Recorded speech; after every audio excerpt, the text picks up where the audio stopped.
little showcase the other day showing you the Mr. Smith's Workshop, the new range that's just come out from Docrafts Creativity. And these two here, the new background stamps, were something I had a few messages about. You wanted to have a look and see how they came out. So I thought I'd give you a quick look on YouTube.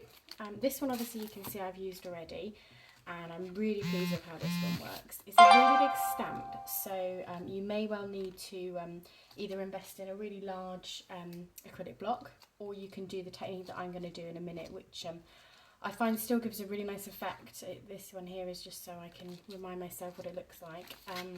But yeah, you can get stamping blocks that match this size, this A5 size, or you can do what I'm about to do now. So we'll use this one here. I haven't actually used it yet, so fingers crossed it'll work with this one too.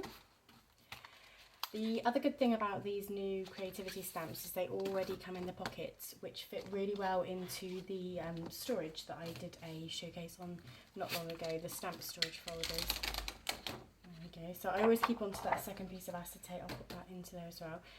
So I'm just going to ink it up with one of the Artiste brown dye ink pads. I'm just going to completely cover it. Now, one thing I do when I'm inking really big stamps up like this is make sure I twist the ink pad around. It just makes sure that if there's any odd dry areas on the ink pad that I'm not going to miss spots.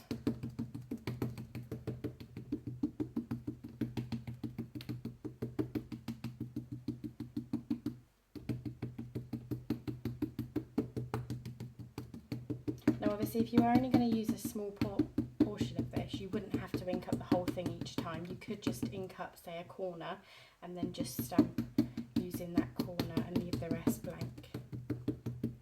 But just because I haven't seen what this one's like, I want to have a look and see what it goes like.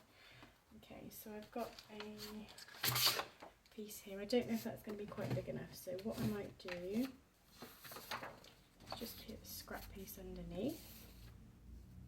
And all I'm going to do is leave that second piece of acetate that it came on it, just to give it a bit more rigidness on there, and then I'm just going to lay it on top.